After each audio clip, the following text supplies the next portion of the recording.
mais um vídeo de resenha do canal. Eu me chamo Fernando e separei 3 materiais para vocês. Lembrando que nós somos parceiros da loja Liga HQ, com link na descrição, onde você consegue achar pelo menos 2 desses materiais.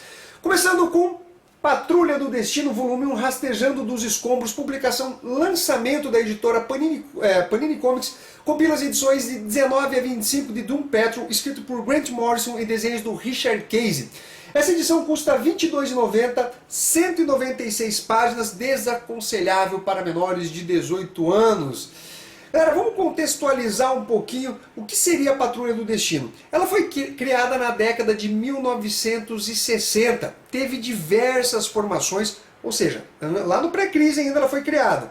Depois temos o pós-crise e a saga Invasão. Eu comentei um pouquinho sobre ela nas grandes sagas DC parte 1. Nela, diversos membros do grupo Patrulha do Destino acabaram morrendo, surtando, ficando mutilado.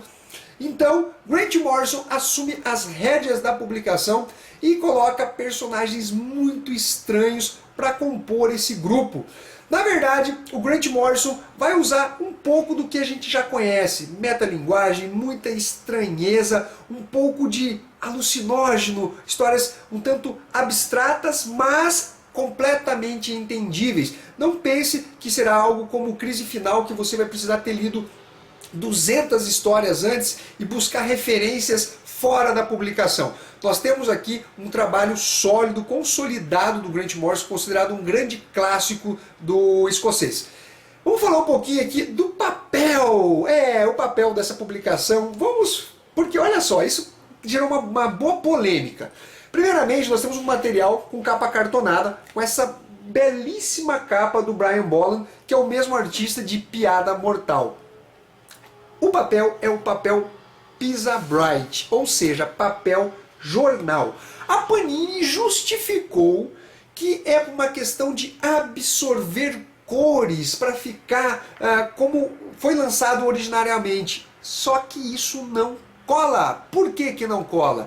Porque tem o papel offset, que é inclusive usado em alguns mangás da própria editora Panini, e também é usado em Batman Lendas do Cavaleiro das Trevas, na coleção histórica Marvel, que consegue ter o mesmo efeito do papel Pisa Bright, e é muito mais durável. Ainda que a Panini não quisesse usar o LWC, tinha sim a opção do offset. Então, essa desculpa, ao meu ver, não cola, e eu acho que foi um bola fora da editora Panini Comics. E não tem também esse negócio de lá nos Estados Unidos saiu dessa forma, então a Panini tem que lançar da mesma forma. Não cola isso aí também, entendeu? Porque a Panini tem lançado alguns materiais, inclusive de forma diferente do que é publicado lá nos Estados Unidos. Vide Monstro do Pântano, onde faltou uma edição, salvo engano, no livro 5. Então não são bem assim que as coisas funcionam. De qualquer sorte aqui, nós temos um grupo um tanto bizarro e estranho, que até ele retomou depois na série Os Invisíveis, que ele publicou pela própria DC Comics no selo Vértigo. Tem uma frase aqui, algumas frases aqui que resumem muito bem o que seria esse grupo. Olha só. Creio que fique claro, a partir do ocorrido nesses últimos dias, que o mundo precisa da Patrulha do Destino. Precisa de nós mais do que nunca. Há áreas em que somos os únicos qualificados a operar, percebem?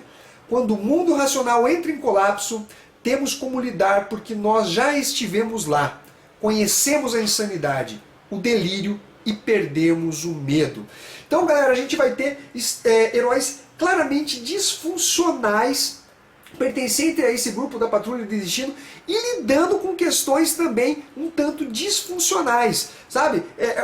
A gente vê histórias do Grant Morrison em que ele vai fazer uma abordagem um pouco psicodélica da trama. Então nós vamos começar aqui apresentando os personagens. Nós temos o Cliff, que seria basicamente um homem de metal que tem o cérebro humano. Ele até comenta que quando a pessoa perde um braço, ela sente aquela dor fantasma, né? Ela nem tem mais um membro, mas ela sente o dor, obviamente uma questão psicológica aí. Como ele só tem o cérebro, ele sente dor em todo o corpo, ele considera uma pessoa totalmente mutilada com dores fantasmas. Temos ainda a Crazy Jane, uma pessoa que tem 64 personalidades diferentes e cada uma dessas personalidades possui um poder também diferente. É uma coisa muito louca. O Joshua Clay, esse personagem negro aqui, ele tem os poderes mais convencionais. Ele é um médico que solta rajadas de energia, consegue voar também. Mas na verdade, ele não topa participar efetivamente do grupo Patrulha do Destino. Ele fica na retaguarda atuando como médico. Dorothy Spinner, essa garota aqui que tem um rosto meio siamesco, ela tem o dom de projetar as suas fantasias, a sua introspecção. Então se ela sonha com algo ou imagina um monstro, ele se torna sólido no mundo real. Rebis, esse carinha todo enfaixado, que na verdade é uma espécie de hermafrodita. Você vai ter que precisar ler a história, mas ele é a junção de parece um espírito energético com a mulher e com o homem. Cara, vocês estão vendo que o grupo é formado por seres um tanto bizarros. Para finalizar, o grupo é liderado pelo Kelder, esse carinha na cadeira de rodas, que parece ser o cara mais mentalmente são, mas lê do engano. Galera, nessa edição aqui, nós temos uma espécie de história dentro da história. Exatamente, um mundo fictício que está se tornando sólido no nosso universo. Mas será que ele é mesmo sólido? O que eles precisam fazer para conseguir impedir que esse mundo tome conta da nossa realidade? Eu gostei bastante dessa edição. Primeiramente, ela vai abordar um pouco dos personagens, né, dessa edição, resgatando ele, não é à toa que se chama Rastejando dos Escombros. Então vai mostrar onde esses personagens pararam. No caso aqui o Cliff estava num hospital psiquiátrico. Depois nós temos a Rebs aqui, ou o Rebs, né? Afinal de contas trata-se de um hermafrodita. E os personagens vão sendo apresentados aos poucos, para depois nós entrarmos na trama principal. Um material que eu achei muito bacana. Eu dou uma nota 9 para essa publicação. Tem um lance ali, um pouco de metalinguagem, mas algo mais sutil que talvez você não perceba numa primeira leitura. De qualquer sorte, a arte eu achei mediana, apesar dos enquadramentos serem bem feitos pelo artista. Ela não é uma arte que realmente chama atenção menos à primeira vista. Que nota que eu dou para essa publicação? Eu dou uma nota 9. Crônicas de um Mundo Morto, edição número 2, publicação independente, material Brazuca. Tem uma equipe criativa muito bacana, liderada pelo Douglas Phillips, que faz o roteiro, vinculado ao do universo da Capital dos Mortos, que é um filme. Custa R$ 25,00, incluso o frete, eu vou deixar o link na descrição. Nessa edição temos mais histórias do Big T, que foi apresentado na primeira edição dessa revista. Ele que é um cara que faz várias citações a filmes, né? Aqui a gente encontra mais disso dentro dessa publicação, o que dá um quê a mais nessa publicação, bem divertido.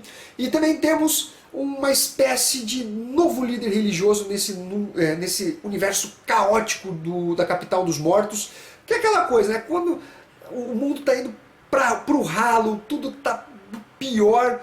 Para descer ainda mais, tem que surgir um líder religioso que promete a salvação de todo mundo.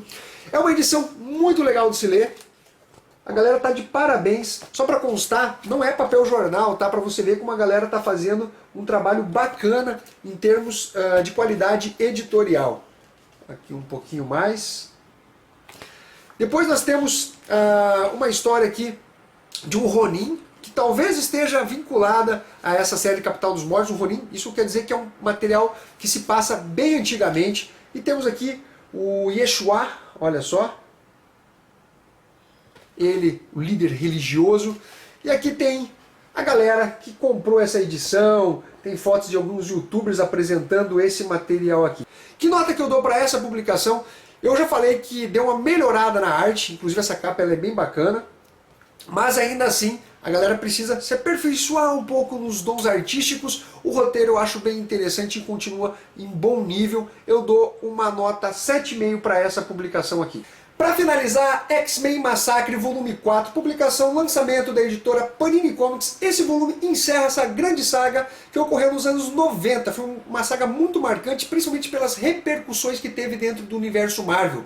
Custa R$ 29,90, 268 páginas, compila as edições Fantastic Four 416, X-Men 56 e 57, Onslaught Marvel Universe, Cable 36, Uncanny X-Men 337, o epílogo de Onslaught, Iron Man 6 e X-Men Road to Onslaught. Galera, Essa publicação aqui, se vocês acompanharam as outras resenhas que eu fiz do volume 1, volume 2 e volume 3, eu vim elogiando a série. Ela não tinha incongruência com a saga principal, porque como vocês estão vendo, até pelas compilações de histórias, teve repercussões nas mensais dos personagens.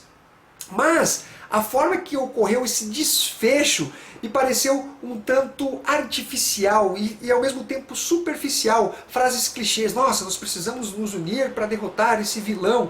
Não teve uma tensão nesses momentos decisivos de confronto com o Massacre, que na verdade queria criar um novo planeta, uma nova realidade nos seus termos. Né? Para isso ele tinha o Frank Richards, né? O filho da Sue e do Reed Richards, que tem o poder de moldar a realidade, bem como ele também ainda estava de posse do Ned Grey. Galera, dentro dessa história nós vemos algumas contradições. Por exemplo, o professor Xavier ele ficou sem poderes após ser retirado de dentro do Massacre. No volume anterior, o Thor ele entra, né, consegue arrombar a armadura do Massacre e resgata o professor Xavier. E é comentado que ele está sem poderes. Inclusive, depois dessa cena, ele fala, eu estou sem poderes. Mas olha só, eis quem aparece aqui usando poderes telepáticos no ataque final. Ele mesmo, o professor Xavier. E na cena final, não vou soltar spoilers para vocês, e a arte ela é bem mediana falando nisso, quando eles vão confrontar, nos momentos finais, o Massacre, os heróis precisam atravessar uma barreira psionica e tal, juntar várias pessoas, vários seres muito poderosos para reter a energia do Massacre. E o Reed Richards começa a explicar que somente super-heróis sem poderes mutantes, né, sem ter o gene X, podem adentrar essa energia psiônica, sob pena de fazer com que o Massacre ressurja. E acontece que a Feiticeira Escarlate entra, ela é uma mutante, mas ele fala, não, ela tem a proteção da magia. Questionável. O Namor é um personagem que é considerado mutante e ele adentra também essa energia que depois levam eles ao universo de Heróis Renascem. Então, galera, realmente eu senti por esse final, a saga vinha muito bem. Eu já tinha lido ela nos anos 90, mas obviamente, olha quanto tempo se passou de lá para cá, são praticamente 20 anos. Então a minha memória não estava tão alerta, né, a ponto de resgatar toda a história com detalhes para eu poder fazer uma qualificação dela. E depois, como consequências, nós temos uma espécie de salvamento do Cable, né, ele ficou, o Tecnovírus deixou ele praticamente em coma, então o pessoal está tentando fazer com que ele volte à vida, que ele se recupere. Finalizando a história, nós temos o Bastion, ele que vai colocar a população, a mídia, todo mundo contra os mutantes. Todo mundo está sabendo que os mutantes causaram, né? Na verdade não os mutantes, o Massacre causou um rebuliço imenso em Nova York. Os heróis são tidos como mortos, né? Os Vingadores, o Quarteto Fantástico, o Hulk. Sim, o Bruce Banner entrou e o Hulk ficou. Você precisa ler a história para entender. Então, os Inumanos, uma galera entrou dentro desse universo de Heróis Renascem para salvar a Terra e eles, na verdade, estão sendo considerados mortos. Então todo mundo está olhando torto para os mutantes e o Bastion vai tentar tomar proveito dessa situação. Levam o Xavier preso, porque ele deu origem ao Massacre, né? Então o pessoal quer meio que deixar ele uma espécie de quarentena, mas não é bem isso que ocorre, ele acaba sendo sofrendo torturas, ele não está numa prisão normal, ele está realmente sendo testado. Na verdade, assim, galera, essa publicação, ela teve um desenvolvimento bacana, mas o desfecho dela realmente foi um tanto lamentável.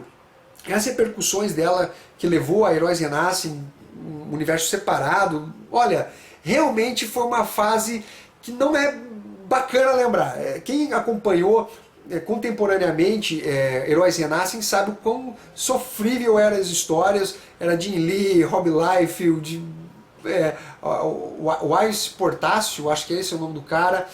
Era realmente uma fase que a gente não precisa lembrar. Que nota que eu dou não só para esse volume, mas para a saga como um todo? Eu dou uma nota 7 para ela, por conta principalmente do desenvolvimento. Poderia ganhar uma nota maior, mas o desfecho dessa história realmente deixou a desejar. Galera, É isso daí, espero que vocês tenham curtido esse vídeo. Deixe seus comentários aí, fala o que vocês acharam dessa saga Massacre, sobre o HQ Crônicas de um Mundo Morto, Patrulha do Destino e seu papel. Se inscreva, deixe seu comentário, seu like, compartilhe os vídeos do Central HQs e ficamos até a próxima. Fui! I won't be the one to disappoint you anymore, and I know I've said all this and that you've heard.